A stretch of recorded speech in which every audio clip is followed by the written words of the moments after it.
قل هل يستوي الذين يعلمون والذين لا يعلمون إنما يتذكر أولو الألباب أشهد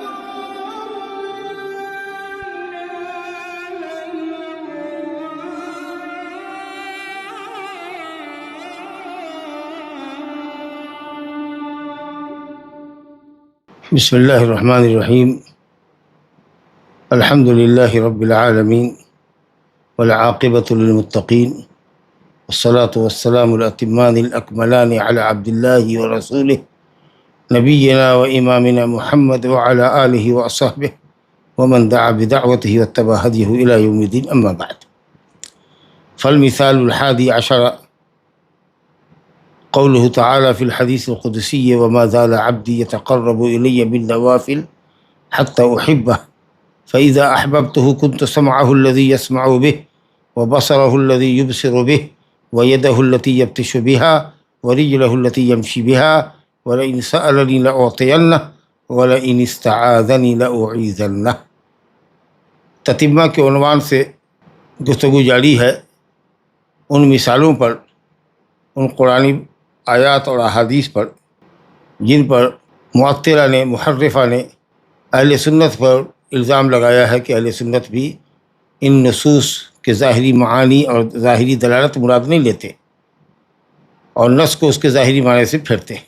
کئی مثالیں ہم پڑھ چکے ہیں، یہ صرف چند مثالیں ہیں، غالباً 15 کچھ مثالیں، کوئی 15 مثال لے کر آئے ہیں مؤلف رحمۃ اللہ علیہ، جس میں سے 10 مثال ہم پڑھ چکے ہیں۔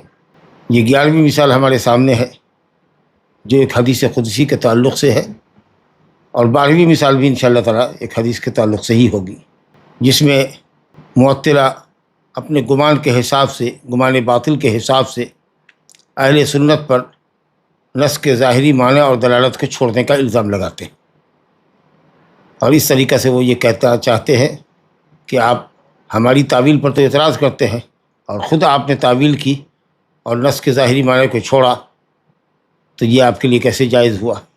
حالانکہ یہ محض اتہام ہے، مغالطہ ہے، جیسا کہ آپ کو ان کے اعتراض اور اہل سنت کی طرف سے جواب کی نوعیت کو سمجھنے کے بعد فائدہ حاصل ہوگا۔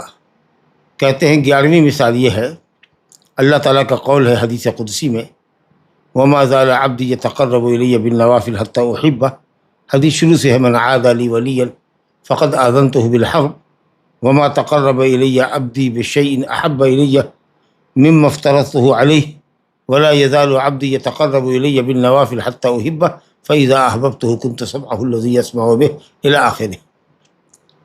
کہ اللہ کے ولی سے اگر کوئی عداوت کرتا ہے، اور اللہ کے ولی کون ہے؟ مومن متقی، جو جتنا بڑا مومن ہے، متقی ہے، وہ اتنا بڑا اللہ کا ولی ہے۔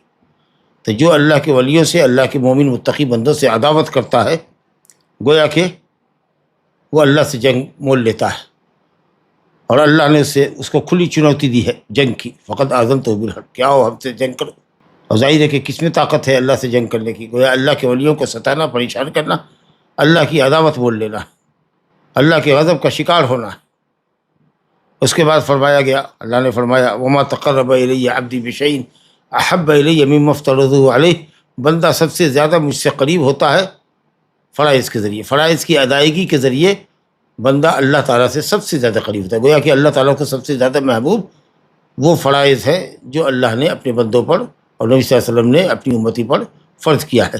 مثلا فجر کی 2 رکعت سنت جو ہم پڑھتے ہیں، یقیناً اس کے مقابلے میں جو فرض نماز ہے وہ اللہ کو زیادہ محبوب ہے۔ فجر کی 2 رکعت فرض نماز اللہ کو زیادہ محبوب ہے ان 2 رکعت سنتوں سے، یا سنت سے، 2 رکعت کی سنت سے جو ہم فجر سے پہلے پڑھتے ہیں۔ یہ مفہوم ہے۔ وما تقرب الی عبدی بشیء احب الی، بندہ کسی بھی عمل سے کے ذریعے مجھ سے قریب نہیں ہوتا ہے جو مجھ کو زیادہ محبوب ہو اس عمل کے مقابلے میں جس کو میں نے فرض کیا۔ یعنی فرض کے ذریعے، فرض کی ادائیگی کے ذریعے بندہ سب سے زیادہ اللہ کا محبوب بنتا ہے۔ اور پھر اس کے بعد وہ نوافل کا بھی اہتمام کرتا ہے۔ وما زال ولا یزال عبدی وما زال عبدی، اور ہمیشہ بندہ کنٹینیوسلی اللہ تعالیٰ کا تقرب حاصل کرتا ہے نوافل کے ذریعے، نوافل کرتا جاتا ہے، نمازوں کے اندر بھی، روزوں کے اندر بھی، صدقات کے اندر بھی، حج اور عمرے کے اندر بھی، یہاں تک کہ وہ اتنا بندہ اللہ سے قریب ہو جاتا ہے کہ حتیٰ وہی وہ حتیٰ غائط کے لیے ہے، یعنی یہاں تک کہ میں اس سے محبت کرنے لگتا ہوں. وہ میرا محبوب بن جاتا ہے، اللہ محب بن جاتا ہے، اور وہ بندہ اللہ کا محبوب بن جاتا ہے. بڑا اونچا مقام ہے.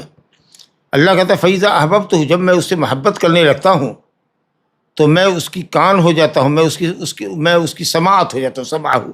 میں اس کی سماعت ہو جاتا ہوں جس کے ذریعے وہ سنتا ہے. میں اس کی بصارت ہو جاتا ہوں جس کے ذریعے وہ دیکھتا ہے. میں اس کا ہاتھ ہو جاتا ہوں جس کے ذریعے وہ چیزوں کو پکڑتا ہے یا لیتا ہے. اور میں اس کا پاؤں ہو جاتا ہوں جس سے وہ چلتا ہے.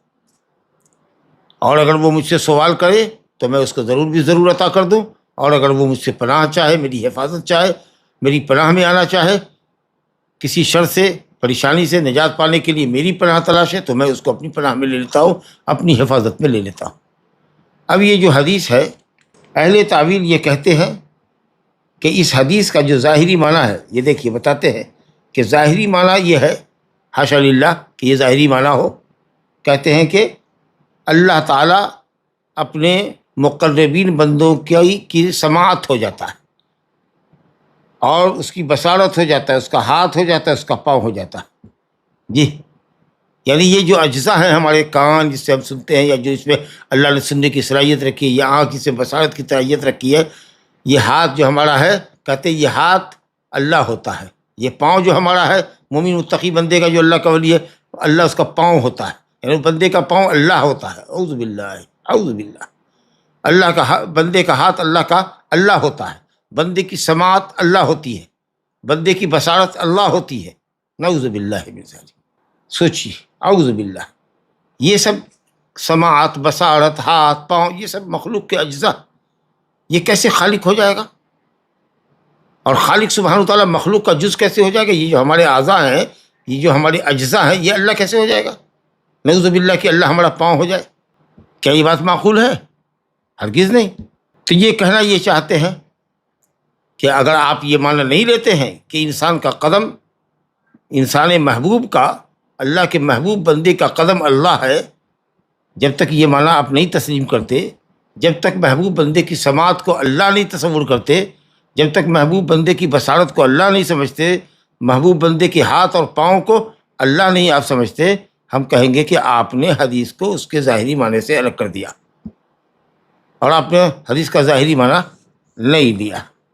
یہ اہل تعویل کا دعویٰ ہے. وہ کہتے کہ یہی ظاہری معنی ہے.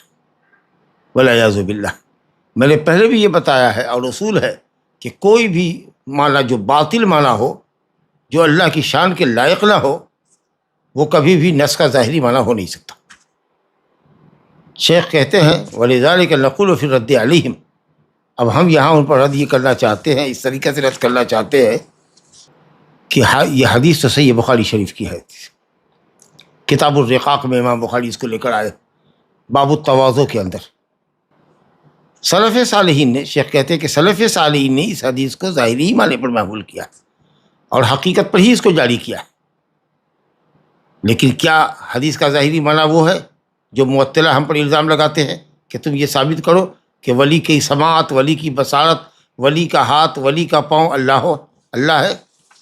یہ معنی سمجھیں، یا یہ کہیں کہ حدیث کا ظاہری معنی یہ ہے کہ اللہ تعالیٰ ولی کی سماعت میں، بصارت میں، اس کے ہاتھ میں اور پاؤں میں اللہ تعالیٰ کی خاص توفیق، ان اعضاء کو اللہ کی توفیق اور اللہ کی تسدید حاصل ہوتی ہے کہ اللہ اس کا ہاتھ ہو جاتا ہے. کا مطلب یہ ہے کہ اس کے ہاتھ سے وہ کام سرزد ہوتے ہیں جو اللہ کو محبوب ہو، اس کی نگاہ وہ دیکھتی ہے جو اللہ کو محبوب ہو، اس کی سماعت وہ سنتی ہے، یا اس کے منہ سے وہ اقوال نکلتے ہیں جو کسی نیک بندے کا سننا گوارا ہوتا ہے، پسندیدہ ہوتا ہے. اس کے قدم اسی راستے پہ چلتے ہیں جن راستوں پر چلنا اللہ کو پسند ہوتا ہے. یہ ظاہری معنی ہے نص کا، یا وہ معنی ہے کہ ہم یہ کہیں کہ نعوذ باللہ بندے محبوب کی سماعت اللہ ہے. یعنی یہ سماعت جو ہے یہ خود بذات خود اللہ ہے، یہ بصارت نیک بندے کی خود اللہ ہے، یہ ہاتھ نیک بندے کا خود اللہ ہے. نعوذ باللہ. معنی یہ ہے کہ اللہ تعالیٰ اس کو توفیق اور تسدید، اس کو نیک عمل کی توفیق دیتا ہے، اور نیک عمل کو اس کے ایسا درست کر دیتا ہے کہ اس کی بصارت اللہ کے لیے ہوتی ہے، اللہ کے ساتھ ہوتی ہے، اور اللہ میں ہوتی ہے. میں کا مطلب اللہ کے لیے ہوتی ہے، یعنی وہ دیکھتا ہے تو اس کا دیکھنا رضا الہی کے لیے ہوتا ہے. للہ، باللہ اللہ کی استعانت اللہ کی مدد سے ہی وہ دیکھتا ہے، وفی اللہ اللہ کی شریعت کے مطابق کرتا ہے۔ تو اخلاص اور پیروی، اخلاص بندے کے عمل میں اخلاص کہ اللہ ہی کے لیے کرتا ہے، اللہ ہی کے لیے دیکھتا ہے، اللہ ہی کے لیے سنتا ہے، اللہ ہی کے لیے کچھ چیز کو پکڑتا ہے چھوڑتا ہے، اللہ ہی کے لیے راستے پہ چلتا ہے، اس کا قدم جو بھی اٹھتا ہے وہ رضا الہی کے کاموں کے لیے اٹھتا ہے، کسی غلط کام کے لیے وہ نہیں جاتا، غلط چیزوں کو ہاتھ نہیں لگاتا، غلط مال حرام مال ہاتھ سے نہیں پکڑتا، گانے وانے نہیں سنتا، غلط مناظر نہیں دیکھتا وغیرہ ذالک، یہ معنی ہے۔ تو بصارت اس کی اللہ کے لیے یعنی اخلاص، اللہ ہی کے لیے سارے کام، وباللہ اللہ کی مدد سے، وفی اللہ اللہ کی شریعت کے مطابق یعنی اطاعت پیروی قرآن اور حدیث کی، اخلاص اور اتباع اور استعانت، ان تینوں کے مجموعے کے ساتھ جو بندے کا عمل ہوتا ہے نیک عمل، یہ مفہوم ہے۔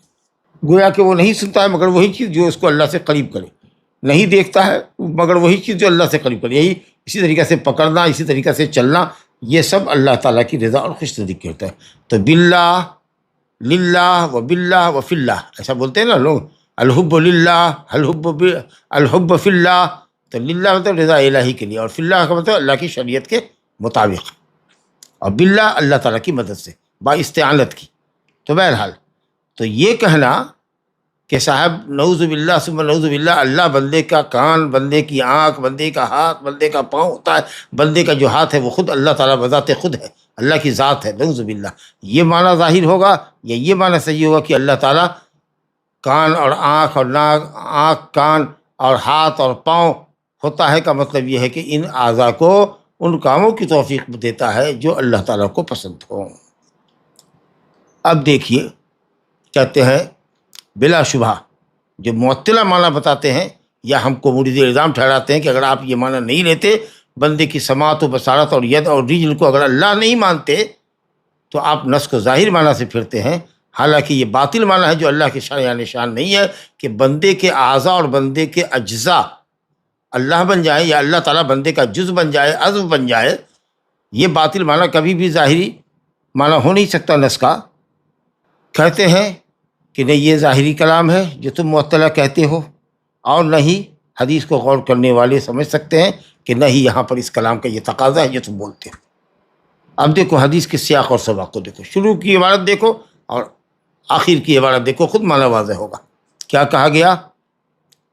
من عادى لي وليا فقد آذرته بالحرب، ٹھیک ہے، وما تقرب الی عبدی بشیء احب الی مما افترضته علیہ، یا اور اس کے بعد ولا یزال عبدی یتقرب، فرض کے ذریعے بندہ اللہ سے بہت قریب ہوتا ہے، سب سے زیادہ محبوب عمل اللہ کے نزدیک فرائض کی ادائیگی ہے جو بندوں کی طرف سے ہوتی ہے، اور پھر بندہ نوافل کے ذریعے اللہ سے قریب ہوتا ہے، ٹھیک ہے، یہاں تک کہ وہ محبوب بن جاتا ہے۔ اس جملے کو دیکھیے تو معلوم یہ ہوا کہ بندہ عبادت کرتا ہے، فرائض کی ادائیگی کرتا ہے اور نوافل کی ادائیگی کرتا ہے۔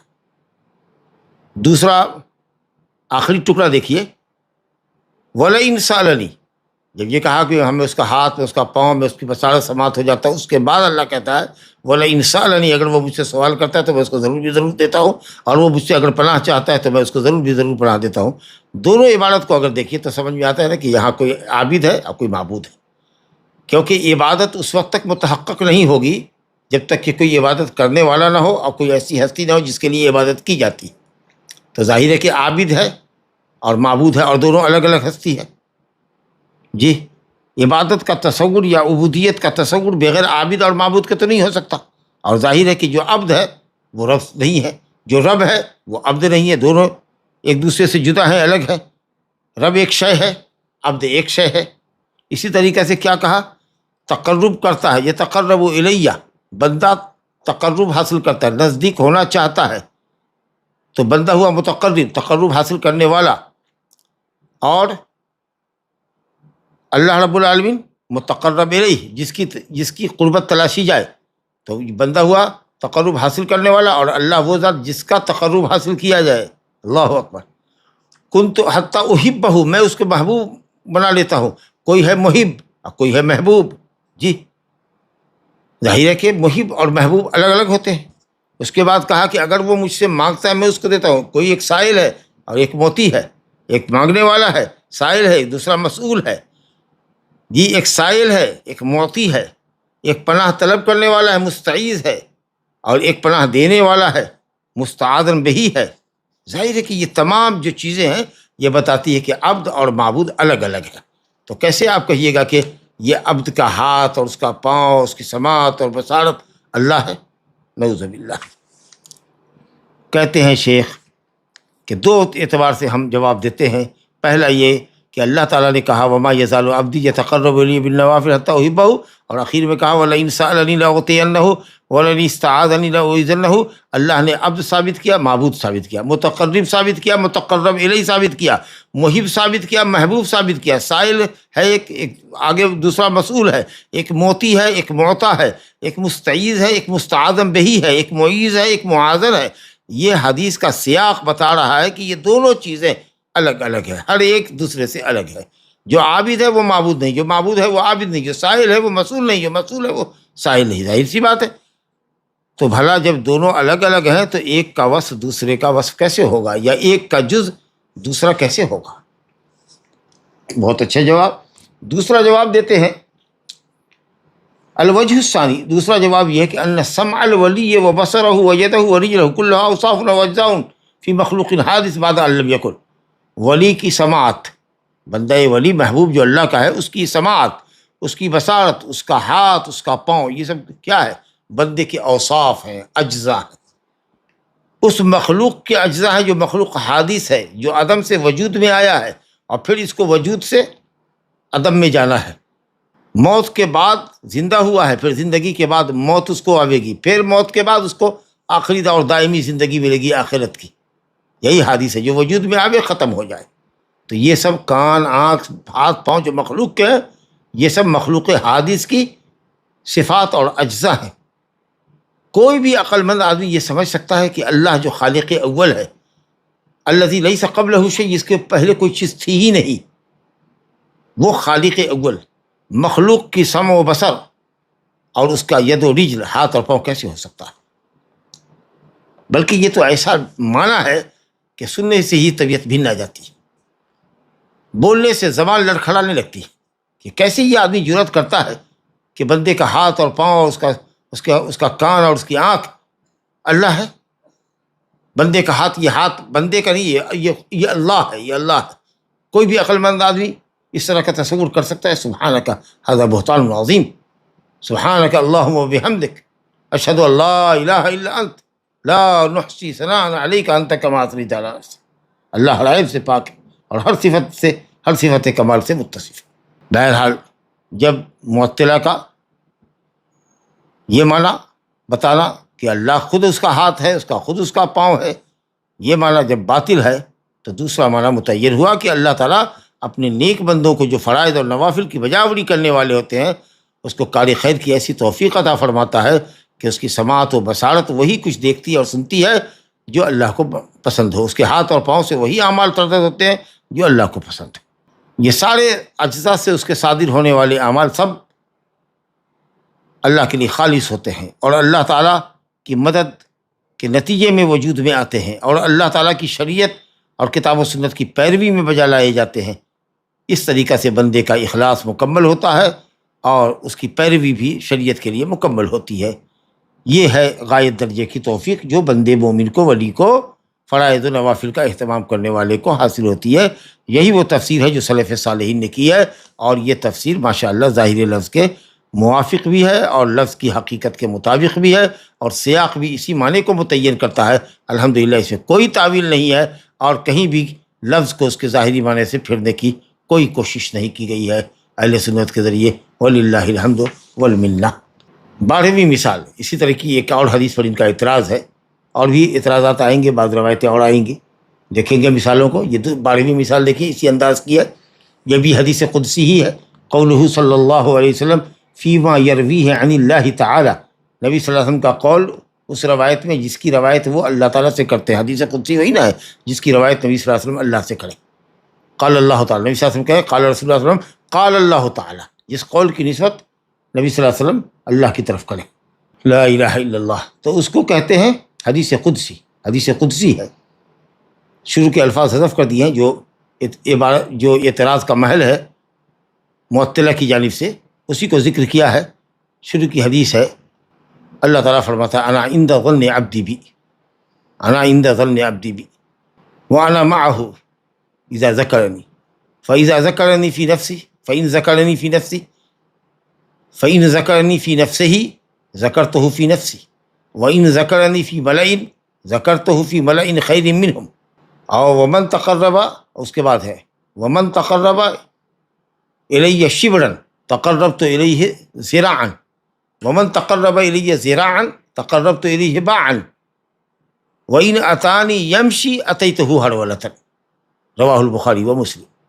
یہ جو حدیث ہے اس کا مختصر لے کر آئے ہیں شیخ، کہتے ہیں من تقرب منی شبرا یا من تقرب الی شبرا، جو اللہ تعالیٰ سے ایک بالش قریب ہوتا ہے، بالش سمجھتے ہیں نا، یہ چھوٹی کانی انگلی ہے، چھوٹی چھوٹی انگلی، یہ چھوٹی انگلی جو ہے اس انگلی کا سرا اور انگوٹھی کا سرا، یہ جو ہے یہ بالشت ہے، اور ہاتھ بولے تو انگلی کے سرے سے لے کر کے بیچ کی انگلی جو ہے، بیچ کی انگلی وسطیٰ، اس سے لے کر کے کہنی تک کو ذرا کہتے ہیں، یہ ہاتھ ہوا، اور یہ انگلی سے لے کر کے یہ کندھا شولڈر تک، اور دونوں ہاتھ کو آپ لمبا کر لیجیے، اگر اس طریقے سے دونوں ہاتھ آپ کے لمبے ہو جائیں تو اس کو کہتے ہیں با، یعنی ایک ہاتھ کی انگلی کے کنارے سے لے کر دوسری ہاتھ کی انگلی کے کنارے تک دراحال کے دونوں ہاتھ آپ کے سیدھے ہوں، پھیلائے گئے ہوں، تو اس کو با کہتے ہیں۔ اب یہ حدیث سنیے، اللہ تعالیٰ فرماتا ہے کہ اگر بندہ مجھ سے ایک بالش قریب ہوتا ہے تو میں اس سے ایک ذرا قریب ہوتا ہوں، یعنی ہاتھ قریب ہوتا ہوں، اور اگر وہ مجھ سے ایک ذرا قریب ہوتا ہے تو میں اس سے با بھر، یعنی دونوں ہاتھ شولڈر سے موٹا کندھا سمیت میں اس سے قریب ہوتا ہوں۔ ومن اتانی یمشی، جو میرے پاس چل کے آتا ہے تو میں اس کے پاس ہرولہ کر کے آتا ہوں۔ ہرولہ کہتے ہیں چلنے والی چال سے تیز اور دوڑنے والی کیفیت اور حالت سے کم، دوڑنے سے کم اور عام طریقے سے چلنے سے تیز، اس کو ہرولہ کہتے ہیں۔ تو بندہ میرے پاس چل کے آتا ہے تو میں ہرولہ کر کے آتا ہوں، یعنی تیز چل کے آتا ہوں، جو چلنے سے تیز ہوتی ہے، دوڑنے سے کم ہوتی ہے۔ ایک بالش قریب ہوتا ہے تو میں ایک ہاتھ قریب ہوتا ہوں، قربت والی بات ہوئی کہ اللہ بندے سے قریب ہوتا ہے، ایک بالش تو اللہ ایک ہاتھ، ہم ایک ہاتھ اگر اس سے قریب ہوتے ہیں تو وہ پورے با بھر، اور اگر بندہ چل کے اللہ کی طرف جاتا ہے تو اللہ تعالیٰ اس کی طرف ہرولہ کرتا ہے۔ کہتے ہیں شیخ کہ یہ حدیث صحیح ہے، امام مسلم نے کتاب الذکر و دعا کے اندر ابو ذر غفاری سے اور اسی طریقے سے ابو ہریرہ سے روایت کیا ہے، جبکہ امام بخاری نے اس حدیث کو ابو ہریرہ سے روایت کی ہے کتاب التوحید میں 15ویں باب کے تحت۔ چلیے صاحب یہ تخریج ماشاءاللہ ہو گئی، گویا کہ کتاب حدیث بخاری مسلم دونوں کی ہے، مسلم میں ابو ہریرہ اور ابو ذر دونوں سے روایت ہے، بخاری میں صرف ابو ہریرہ سے روایت ہے۔ کہتے ہیں کہ صاحب اعتراض یہی ہے ان کا کہ صاحب اس میں معلوم یہ ہوا کہ صاحب اللہ تعالیٰ بندے سے قریب ہوتا ہے۔ اب وہ یہ قریب کو کہتے کہ یہ قربت جو ہے وہ محسوس قربت ہے، کہ صاحب آپ کے بغل میں آ جائے، اتنا قریب ہو جائے کہ آپ ایک ہاتھ، اللہ تعالیٰ آپ کے ایک ہاتھ پہ ہو، جی لا حول ولا قوت الا باللہ، کہ گویا کہ آپ محسوس کریں، اس کو چھوئیں، لا حول ولا قوت الا باللہ، اللہ عرش کے اوپر۔ سوچیے جیسے میت کی گفتگو میں کیا تھا نا کہ چاہتے کہ میت جسم سے ہو اور اللہ تعالیٰ بندے کو ٹچ کرے، بندے کے اندر حلول کرے، بندے سے اتحاد کرے، یہ معنی ثابت کرنا چاہتے کہ یہ کیجیے، کہ اللہ تعالیٰ کہتا ہے کہ میں قریب ہوتا ہوں اس سے۔ تو قربت سے مراد وہ قربت ظاہری اور حقیقی کا مطلب ظاہری لیتے ہیں، محسوس قربت جس کو محسوس کیا جائے۔ اور اگر ایک بالش سے وہ قریب ہوتا ہے تو میں ایک ذرا، اور ایک ذرا قریب ہوتا ہے تو میں ایک با، اور وہ چل کے آتا ہے تو میں دوڑ کے آتا ہوں۔ گویا ہر والا اللہ تعالیٰ کی صفت ہے، اور یہ کہ اللہ تعالیٰ چلنے سے زیادہ تیز ہے۔ اللہ تعالیٰ کیا اس میں استحالہ ہے؟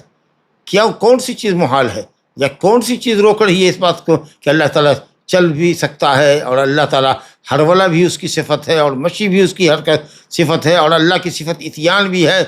جی هل ينظرون الا ان تاتيهم الملائکۃ او یاتی ربک، اس دن کا انتظار ہے جس دن فرشتے آئیں گے اور اللہ رب العالمین آئے گا۔ جی او یاتی بعض آیات ربک، قرآن لکھا ہے اللہ آئے گا، وجاء ربک والملک صفا صفا، رب تمہارا آئے گا اور فرشتے آئیں گے، صف ایک دوسرے کے پیچھے سب بستہ ہوں گے، ایک صف ہوگی، پھر دوسری صف ہوگی، پھر تیسری صف ہوگی۔ جی اللہ تعالیٰ کہتا ہے اذا سألک عبادی عنی فانی قریب، میں اس سے قریب ہوں، یعنی میں آگے ہے اجیب دعوت الداعی، میں دعاؤں کو سنتا ہوں۔ تو یہ ثابت کرنا چاہتے ہیں کہ قربت سے قربت حقیقی محسوس قربت لیجیے، اور اللہ تعالیٰ کو ایک بالش کے اوپر اپنے سے مانیے کہ وہ موجود ہے اپنی ذات سے۔ جی اور یہ کہ اللہ تعالیٰ کے لیے مشی اور ہرولہ کی صفت ہے، ہم لوگ سب ثابت کرتے ہیں، قربت ثابت کرتے ہیں، لیکن قربت روحانی ثابت کرتے ہیں، قربت معنوی ثابت کرتے ہیں۔ قربت جسم ثابت نہیں کرتے، قربت محسوس نہیں، قربت معنوی، وہ ہماری روح سے قریب ہے، ہماری روح سے قریب ہے۔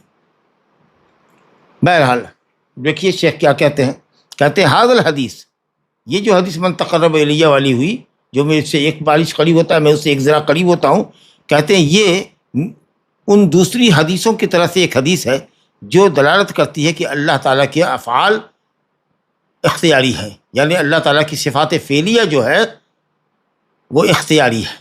اختیاری کا مطلب یہ نہیں ہے کہ کچھ اجبار بھی ہے اور کوئی اس کو زبردستی بھی اس پر کر سکتا ہے یا اللہ مجبور کیا جاتا ہے کس کام کی کرنے۔ اختیاری کا مطلب کہ جب وہ چاہتا ہے، اللہ تعالیٰ کے افعال جو ہیں وہ اس کے ارادے اور مشیت کے ساتھ ہے، جب وہ چاہتا ہے۔ فعال لما یرید، جو چاہتا ہے جب ارادہ کرتا ہے تو کرتا ہے، جی فعال لما یرید، یہ مطلب ہے۔ تو افعال اختیاریہ کا مطلب سمجھا نا، کہ افعال اختیاریہ کا یہ مطلب نہیں کہ کسی کام پہ نعوذ باللہ اللہ تعالیٰ مجبور کیا جاتا ہے، بلکہ یہ ہے کہ اللہ تعالیٰ کے افعال اختیاری ہے، یعنی اس کے ارادے اور مشیت سے وہ مربوط ہے۔ جب اللہ چاہتا ہے تو کرتا ہے، جب چاہتا ہے تب آتا ہے، جب چاہے گا تب اترے گا، جب چاہتا ہے تو ہنستا ہے، جب چاہتا ہے تو غضب کرتا ہے، جب چاہتا ہے تو نہ کسی پہ ناراض ہوتا ہے۔ تو یہ سب جو افعال ہیں وہ افعال اختیاریہ ہیں، یعنی اللہ کی مشیت اور ارادے کے ساتھ مربوط ہے۔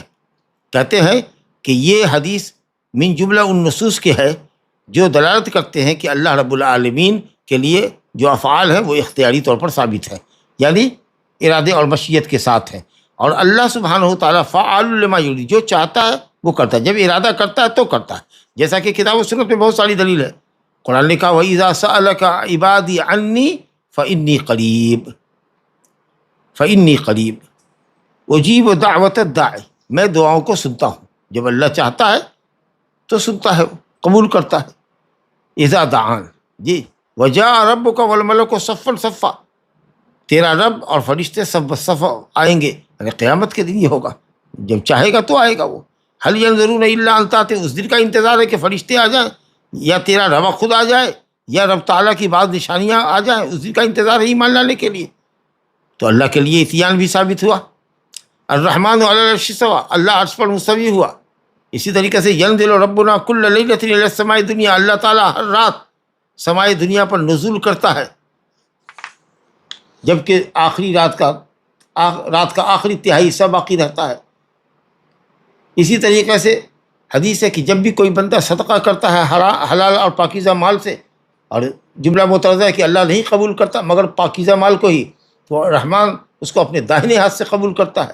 کہتے ہیں الی غیر ذالک من الآیات والاحادیث، ان کے علاوہ بھی بہت سی آیات اور احادیث ہیں جو دلالت کرتی ہیں کہ اللہ تعالیٰ کے لیے افعال ثابت ہیں، اور وہ افعال اختیاریہ ہیں، یعنی جب وہ چاہتا ہے، ارادہ کرتا ہے، مشیت جب اس کی ہوتی ہے۔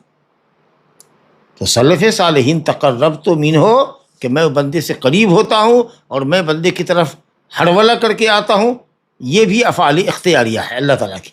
سلف اہل سنت والجماعت ان نصوص کو ظاہری معنی پر ہی محمول کرتے ہیں، اور حقیقی معنی جو اللہ تعالیٰ کے شایان شان ہو، اللہ کے لائق ہو، اسی معنی پر محمول کرتے ہیں۔ کوئی تکییف نہیں، کوئی تمثیل نہیں، ہم مثال نہیں دے سکتے۔ جی اللہ آتا ہے، اللہ قریب ہوتا ہے بندے سے، اللہ ہڑولہ کرتا ہے، یہ سب وہ جب چاہتا ہے تو کرتا ہے۔ جی الحمدللہ، یہ بات ایک قاعدہ کلیہ کی طرف ہے، قاعدہ ثابتہ، پختہ قاعدہ، غیر متزلزل قاعدے کے طور پر اہل سنت کے یہاں ثابت ہے، جو کتاب و سنت اور عقلی دلیلوں سے بھی ثابت ہے، کہ اللہ رب العالمین کے صفات کو ہم ظاہری معنی پر، حقیقی معنی پر محمول کرتے ہیں، لیکن اس کی مثال نہیں دے سکتے، ہم اس کی کیفیت نہیں بتا سکتے۔ اللہ قریب ہوتا ہے، لیکن قریب حقیقی قریب قربت تو ہے، لیکن قربت کی کیفیت نہیں بتا سکتے، کیسے قریب ہوتا ہے۔ اللہ اترتا ہے، اترنا تو ہم جانتے ہیں، نزول تو جانتے ہیں، اتیان اور مجیء کا معنی تو جانتے ہیں، ضحک کا اور سخط کا معنی تو ہم جانتے ہیں، لیکن کیفیت نہیں جانتے۔ شیخ الاسلام ابن تیمیہ نے کہا کہ اللہ تعالیٰ اپنے بندے سے قریب ہوتا ہے، دنو اور تقرب اپنے بعض بندوں سے، یہ بھی اللہ کے افعال اختیاریہ ہی ہے، اور قیامت کے دن اس کا آنا بھی حقیقی آنا ہوگا، اور اس کا نزول اور استواء علی العرش بھی حقیقی ہے۔ یہی ائمہ سلف، ائمہ اسلام، اہل الحدیث کا مذہب ہے اور یہ بات متواتر ہے، تو بھلا کون سی چیز تمہیں روکتی ہے اس بات سے کہ تم یہ کہو کہ اللہ واقعی بندوں سے قریب ہوتا ہے جیسے چاہتا ہے، علو کے باوجود، عرش پر ہونے کے باوجود بھی وہ اپنے بندے سے قریب ہوتا ہے؟ کون سی چیز ہے جو تمہیں روکتی ہے اس بات کو ماننے سے کہ اللہ رب العالمین آئے گا جیسے چاہے گا؟ اتیان کی کیفیت ہم نہیں بتا سکتے بدون تکییف ولا تمثیل۔ ہم اللہ کے لیے اگر اتیان کو ثابت کرتے تو بھلا اس میں کیا استحالہ ہے؟ کون سی چیز مانے ہے؟ یہ تو اللہ تعالیٰ کی کمال کی دلیل ہے کہ وہ جب اور جس طرح کا فعل چاہتا ہے وہ قادر مطلق ہے، اس کو کر گزرتا ہے، بس وہ چاہ لے، ارادہ اور مشیت کے ساتھ اس کے افعال لگے ہوئے ہیں۔ تو اللہ رب العالمین ہر ولا کے ساتھ آئے گا۔ اللہ رب العالمین کبھی ہو سکتا ہے کہ تعنی کے ساتھ، اطمینان کے ساتھ آئے، اللہ تعالیٰ چل کے آوے، اللہ تعالیٰ تیزی میں آوے کہ آہستگی سے آوے، کیسے آوے گا وہ جانے، اس میں استحالہ کی کیا بات ہے؟ محال کیا ہے؟ کوئی چیز محال نہیں ہے، اللہ آئے گا قیامت کے دن۔ اب آنے کی بات تو ہم کو معلوم ہے، لیکن قیامت کے دن کیسے آئے گا؟ یمشی ہوگا کہ یو ہرول ہوگا، چل کے آوے گا کہ تھوڑا تیز چل کے آوے گا کہ سرعت کے ساتھ آوے گا، نہیں بتا سکتے۔ لیکن یہاں اللہ تعالیٰ نے بتایا کہ بندہ جب مجھ سے میری طرف چل کے آتا ہے تو میں اس کی طرف ہرولہ کرتا ہوں۔ یہاں ہرولہ کی کیفیت آ گئی ہے، چلنے یا بندے سے قربت کی کیفیت آ گئی ہے کہ صاحب وہ بندے کی طرف قریب ہوتا ہے جی۔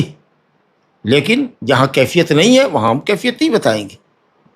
تو ہم حدیث کو ظاہری معنی ہی پر محمول کرتے ہیں کہ اللہ رب العالمین حقیقت میں آئے گا اور حقیقت میں وہ ہرولہ کرتا ہے، اور اللہ تعالیٰ بندے سے حقیقی میں قریب ہوتا ہے، ایک ذرا اور ایک با، اس میں کیا محال ہے؟ لیکن علی ہے، عرش کے اوپر ہوتے ہوئے بھی بندے سے قریب ہے، حقیقی قربت ہے، حقیقی قربت ہے، کوئی استحالہ نہیں ہے۔ بندے کے اوپر قیاس مت کیجیے کہ کوئی اوپر ہے تو نیچے کیسے ہو سکتا ہے۔ آپ اگر یہ معنی سمجھتے ہیں قربت کا کہ قربت کا یہ مطلب کہ بغل میں آ جائے اور وہ ہم میں حلول کر جائے، ہم اس کو ٹچ کریں اور محسوس کریں، یہ معنی نہیں ہوتا۔ اتیان قرآن میں ثابت ہے، اس حدیث میں صرف اتیان کی صفت ہے کہ جب بندہ اللہ تعالیٰ کی عبادت میں قریب ہوتا ہے اور اللہ تعالیٰ کی طرف وہ پہنچنا چاہتا ہے، اللہ سے تقرب چاہتا ہے، تو اللہ تعالیٰ وہ جتنا بندہ قریب ہوتا ہے اس سے زیادہ رب تعالیٰ اس سے قریب ہوتا ہے۔ تو جس صفت پر آئے، مگر یہاں صفت اتیان کی صفت بتائی گئی، تو اتیان کو آپ ثابت کیجیے اللہ کے وصف کی حیثیت سے، ہرولہ کو ثابت کیجیے کہ اللہ نے اس کو ثابت کیا ہے اپنے لیے کہ وہ ہرولہ کر کے آئے گا، اس میں استعالہ کیا ہے؟ جو صفت ہے اس کو ثابت کیجیے۔ ہرولہ کی کیفیت ہم سے پوچھیے گا، کیسے وہ چلنے اور دوڑنے کے درمیان جو چال ہوتی ہے وہ ہم تو اپنی چال آپ کو بتا دیں گے کہ جو چلنے اور دوڑنے کے بیچ کی ہوتی ہے، لیکن اللہ رب العالمین کی چال کیسی ہوتی ہے یہ کیفیت نہیں بتا سکتے۔ ہماری چال ہم جانتے ہیں، آپ اپنی چال آپ جانتے ہیں، گھوڑے گدھے کی چال ہم دیکھتے ہیں، لیکن اللہ رب العالمین کی چال کو ہم نے نہیں دیکھا ہے، تو کیفیت نہیں بتائیں گے۔ بس یہ کہ اللہ ہرولہ کرتا ہے، اللہ چلتا ہے، یہ صفت تو ہے، لیکن مشی کی کیفیت اور ہرولہ کی کیفیت ہم نہیں بتا سکتے۔ تو کیف جو ہے وہ مجہول ہے لیکن مالا معلوم ہے۔ اچھا صاحب، یہاں شیخ نے بہت ایک اچھی بات کی طرف اشارہ کیا ہے۔ کچھ کہتے ہیں کہ بعض اہل سنت یہ کہتے ہیں کہ کیوں نہیں ہم اس حدیث قدسی میں ہرولہ کے معنی کو کہ اللہ تعالیٰ ہرولہ کرتا ہے یعنی بندے کی طرف تیزی سے آتا ہے، اس سے یہ معنی لے لیں کہ اللہ تعالیٰ بندے کے عمل کو قبول کرتا ہے اور بندے کی طرف متوجہ ہوتا ہے۔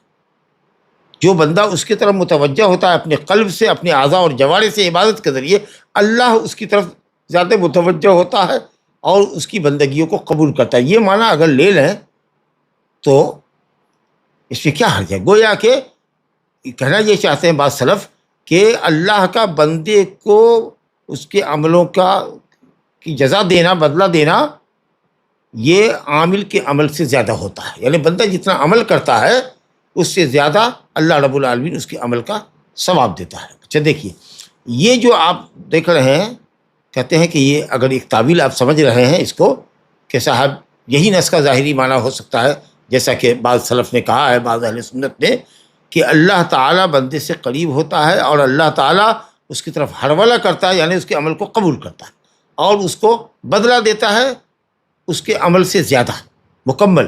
یعنی اگر تم ایک مالش قریب ہوتے تو ایک ہاتھ، یعنی تم سے بڑھ کے ہوا، تم ایک ہاتھ تو وہ دو ہاتھ، بلکہ پورے بابر۔ تو بندے کو اللہ تعالیٰ بدلہ دیتا ہے اور عامل کے عمل سے زیادہ دیتا ہے، کہتے ہیں یہ توجیہ اس لیے اہل سنت کہتے ہیں بعض کہ ہم اس لیے کہتے ہیں یمشی کا معنی اور یحرول کا معنی اس لیے کہتے ہیں کہ بندہ، یہ بات معلوم ہے کہ بندہ جو اللہ تعالیٰ سے تقرب حاصل کرتا ہے یا اس سے نزدیکی اس تک پہنچنا چاہتا ہے، ظاہر ہے کہ وہ صرف ان عملوں کے ذریعے تو نہیں کرتا جس میں وہ چل کے جائے. غور سے سنیے گا، ان اتانی یمشی کہتے ہیں کہ چل کے آوے کا مطلب کیا ہوتا ہے؟ بندہ اللہ کی طرف چلتا ہے کا مطلب اللہ کی عبادت کرتا ہے. تو صرف اللہ کی عبادت یا تقرب اللہ کا ذریعہ یا اللہ تک پہنچنے کا، اللہ سے قربت اور نزدیکی حاصل کرنے کا ذریعہ صرف چلنا تو نہیں ہے کہ عبادت میں چلے. ہاں بعض عبادت ہوتی ہے جس کے ہم چل کے جاتے ہیں، جیسے اپنے گھر سے مسجد کو جائیں یا طواف کرتے ہیں ہم تو چلتے ہیں، صفا مروہ کی صحیح کرتے ہیں چلتے ہیں، مشاعر مقدسہ میں ایک جگہ سے دوسری جگہ جاتے ہیں چلتے ہیں. لیکن ساری عبادت چلنا تو نہیں ہے. نماز میں کھڑے ہوتے ہیں تو قیام بھی ہماری عبادت ہے، رکوع میں اطمینان سے ہم جھکتے ہوتے ہیں، سجدے میں جھکے ہوتے ہیں پیشانی، یہ سب بھی عبادت ہے. ہم مال صدقہ اور خیرات کرتے ہیں، یہ سب بھی عبادت ہے. روزہ رکھتے ہیں، یہ سب عبادت ہے. تو بعض سلف جو کہتے ہیں کہ عمل کی قبولیت اور اللہ کی طرف سے عمل کا بھرپور بدلہ دیا جانا اور بندے کے عمل سے زیادہ ثواب دیا جانا، اس کی وجہ یہ اہل سنت کے بعض علماء یہ کہتے ہیں کہ چونکہ بندہ جو اللہ تعالیٰ حدیث میں من اتانی یمشی، ظاہر ہے کہ صرف بندہ اللہ کی طرف چل کے تو ہی عبادت نہیں کرتا، یا وہ عبادت ہی نہیں کرتا کہ جس میں صرف چلنا ہو، جیسے مسجد میں جاتا ہے، مشاعر حج میں جاتا ہے، جہاد میں دیتا ہے، کبھی رکوع کے ذریعے قربت حاصل کرتا ہے، کبھی سجدے کے ذریعے کرتا ہے، کبھی بیٹھا بیٹھا قرآن کی تلاوت کرتا ہے، اور بھی دوسرے سارے اعمال ہیں. جیسے کہ حدیث میں ہے کہ بندہ سب سے زیادہ کب قریب ہوتا ہے اللہ سے؟ جب وہ سجدے میں ہوتا ہے. اچھا، اسی طریقے سے بغیر چلے بغیر بیٹھے ہوئے بستر پر لیٹا ہوا ہے، ذکر و تسبیح کر رہا ہے، جیسے ذی الحجہ ہے، عشرہ ذی الحجہ، سبحان اللہ والحمد للہ ولا الہ الا اللہ واللہ اکبر، بستر پر لیٹے لیٹے کر رہا ہے، ظاہر ہے کہ یہ سب تقرب اللہ کا ذریعہ ہے. قرآن نے کہا الذین یذکرون اللہ قیاما وقعودا وعلی جنوبہم، اللہ کے بندے اللہ کو یاد کرتے ہیں قیام کی حالت میں، قعود کی حالت میں، لیٹے لیٹے. اسی طریقے سے نبی صلی اللہ علیہ وسلم نے عمران بن حسین سے کہا تھا کہ کھڑے ہو کر نماز پڑھو، اگر کھڑے ہونے کی طاقت نہیں ہے تو بیٹھ جاؤ، بیٹھنے کی طاقت نہیں ہے تو پہلو کے بل. کہتے ہیں یہ ساری عبادتیں ہیں. یمشی کا مطلب یہ ہے صرف چلنا نہیں. وہی اتانی یمشی، اگر بندہ میری طرف چل کے آتا ہے کہ مطلب کہ بندگی کرتا ہے. اب وہ بندگی چاہے چلنے سے تعلق رکھتی ہو، کہ رکوع سے ہو، کہ سجدے سے ہو، کہ ذکر و اذکار سے ہو، کہ مال کا صدقہ ہو، کہ روزہ ہو، یہ ساری عبادت ہے.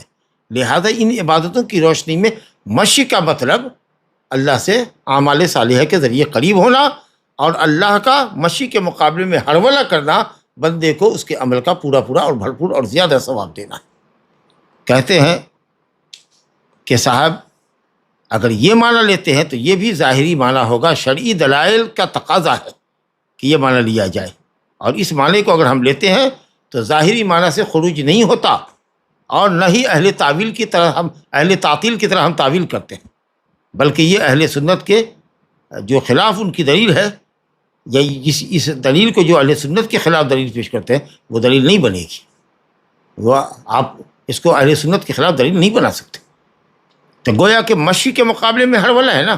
تو مشی جو ہوتی ہے یعنی بندہ کا اللہ کی طرف چلنا کا مطلب تقرب کرنا، اللہ تک پہنچنا، الوصول الی اللہ. تو الوصول الی اللہ کی کیفیت صرف چل کے عبادت نہیں ہوتی ہے، بیٹھے بیٹھے بھی ہوتی ہے، سو کے بھی ہوتی ہے، جیسا کہ ابھی آپ نے دلائل سنے. تو اس کے مقابلے میں یہ جو مشی ہے عبادت کی بجاوری، جو چل کے بھی ہوتی ہے اور دوسرے طریقوں سے بھی ہوتی ہے، استقراراً کھڑے ہو کر کے بھی ہوتی ہے، رکوع اور سجدے میں بھی ہوتی ہے، لیٹے لیٹے بھی ہوتی ہے، اور مال اور صدقہ اور روزے کے ذریعے بھی ہوتی ہے، اور بھی دوسرے امر بالمعروف نہی عن المنکر کے ذریعے ہوتی ہے. جی تو یہ سب جو عبادت ہے یہ سب مشی کے اندر داخل ہے، اور اسی مشی کے مقابلے میں ہرولہ ہے. تو گویا کہ بندے کو عمل دینا، بندے کو جزا دینا عامل کو، اور عمل کرنے والے کے عمل سے زیادہ دینا، یہ مطلب ہرولہ کا ہے جو ان دلائل سے اور قرائن سے سمجھ میں آتا ہے. لہذا کوئی بات نہیں ہے.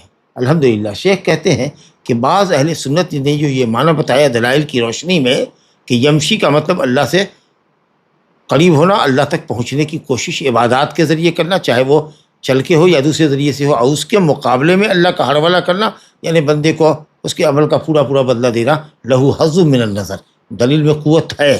لیکن اگر ہم پہلا معنی کریں کہ نہیں، بندے سے اللہ تعالیٰ واقعی قریب ہوتا ہے، اور قربت کا مطلب قربت معنوی ہے، نہ کہ قربت ظاہری اور قربت جسمانی، یہ نہیں ہے. اور اگر بندہ چل کے آوے تو میں ہرولہ کر کے آؤں، اللہ ہرولہ کرتا، یہ صفت اگر ہرولہ کی صفت ثابت کر دے تو یہ معنی ظاہری معنی جو ہے جو اہل سنت کا امتیاز ہے کہ ہم نص کو ظاہری پانے پر محمول کرتے ہیں، اس سے یہ بات قریب تر ہوگی اور مذہب سلف سے زیادہ موافق ہوگی. کہتے ہیں لیکن القول الاول، جو ہم نے کہا ہے کہ تقرب سے مراد حقیقی تقرب اور ہرولہ سے مراد حقیقی ہرولہ، یہ زیادہ ظاہر ہے، زیادہ محفوظ ہے اعتراض سے، اور مذہب سلف کے زیادہ لائق ہے.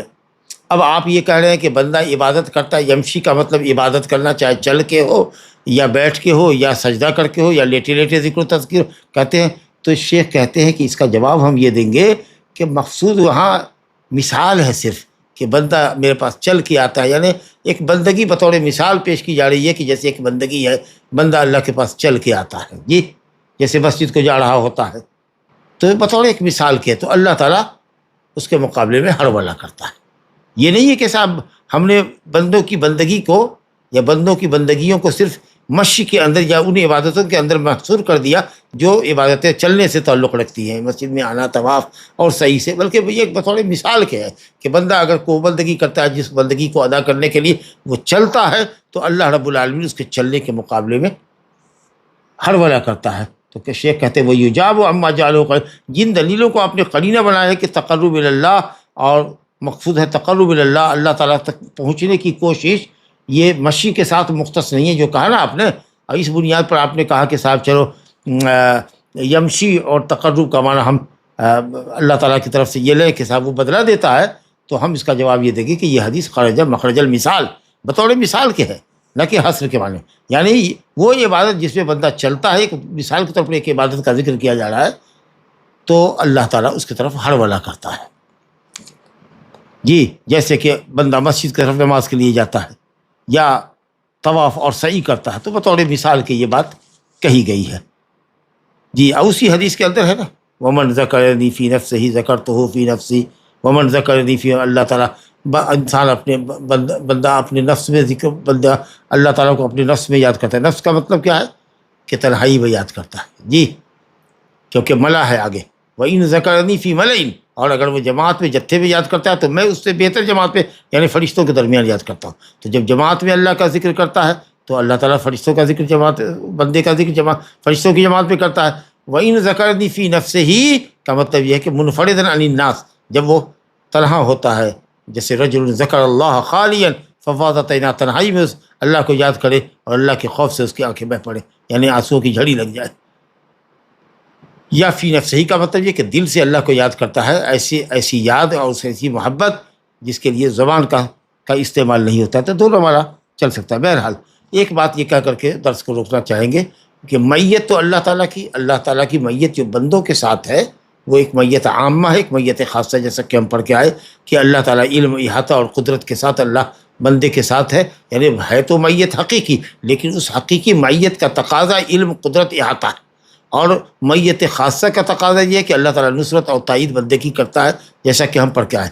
لیکن قربت ہمیشہ خاصہ ہی ہوتی ہے، قربت خاصہ ہی، قربت عامہ نہیں ہے. یہ نہیں کہ اللہ تعالیٰ سب سے قریب ہے، بلکہ اللہ تعالیٰ اپنے متقی بندوں سے قریب ہوتا ہے. جی میں جو بندہ میری طرف تقرب حاصل کرتا ہے، جی وما تقرب الی عبدی بشیء احب الی مما افترض، فرض کے ذریعے تقرب حاصل کرے گا تو اعمال کی بجاوری کے ذریعے تقرب ہوگا. اسی طریقے سے وَإِذَا سَأَلَكَ عِبَادِي عَنِّي فَإِنِّي قَرِيبٌ أُجِيبُ دَعْوَةَ الدَّاعِ، اللہ تعالیٰ داعی سے قریب ہے. تو اللہ تعالیٰ کی قربت، جب بھی قربت ہوگی کہ اللہ تعالیٰ بندے سے قریب ہے، تو یہاں پر قربت خاصہ ہی ہوگی، قربت عامہ نہیں ہوتی، بلکہ وہ اپنے خاص بندوں سے قریب. ان اللہ قریب من المحسنین، ان رحمت اللہ قریب من المحسنین. دیکھا نا. اسی طریقے سے انی قریب، میرے بندے پوچھ رہے ہیں کہ اللہ کہاں ہے، دعا کرنے والے بھی کہ بلند آواز سے پکارے کہ آہستہ سے پکارے ہیں، تو کہیے فانی قریب، میں دائی سے قریب ہوں. تو اللہ تعالیٰ اپنے نیک بندوں سے قریب ہوتا ہے اور دعا کرنے والوں سے قریب ہوتا ہے، مومن متقی سے قریب ہوتا ہے. جی تو یہاں قربت عامہ نہیں ہوتی. جب بھی قربت کا لفظ استعمال ہوگا اللہ کی قربت بندوں کے ساتھ تو یہ قربت خاصہ ہی ہوگی. باقی میت تو عامہ بھی ہوتی ہے اور خاصہ بھی ہوتی ہے. ھذا وباللہ التوفیق وصلی اللہ وسلم وبارک علی نبینا محمد وآلہ وصحبہ اجمعین. اللہ سبحانہ و تعالیٰ کا قول کہ میں اپنے بندوں کے گمان پر اترتا ہوں، اس کا مطلب کیا ہے؟ یہ واضح ہے، اللہ تعالیٰ بندے کے گمان کے پاس ہے. یعنی جیسا آپ اچھا گمان رکھیں گے اللہ تعالیٰ سے تو اچھے گمان کے حساب سے اللہ معاملہ کرے گا. اگر برا گمان کرتے ہیں تو برا معاملہ آپ کے ساتھ ہوگا. لیکن اچھے گمان کا مطلب کہ اللہ تعالیٰ عزت دے، رفعت دے، علم دے، اللہ تعالیٰ جنت دے، اپنے محبوب بندوں میں سے بنائے. اس گمان کے لیے ضروری ہے کہ آپ اعمال صالحہ کریں، اعمال صالحہ کے ساتھ اچھا گمان رکھیں. ورنہ کوئی عمل صالح نہ کرے آدمی اور گمان رکھے کہ اللہ تعالیٰ اس کو جنت میں داخل کرے گا. ایمان اور عمل کے تقاضے، ایمان کے تقاضے عملی طور پر پورا نہ کرے اور سمجھے کہ ہم جنتی ہوں گے. اللہ تعالیٰ ہمیں عزت اور غلبہ مشرکین پر، کفار پر نصیب فرمائے گا. تو یہ حسن ظن نہیں ہے، بلکہ اللہ کے اوپر جھوٹی امیدیں باندھنا. تو اللہ تعالیٰ سے اچھا گمان رکھیے. اور اچھے گمان کا مطلب یہ ہے کہ اگر آپ بھلائی دنیا اور آخرت کی چاہتے ہیں تو اس بھلائی کے حصول کے لیے جو اسباب ہیں، جو اعمال ہیں، ان کو اختیار کیجیے.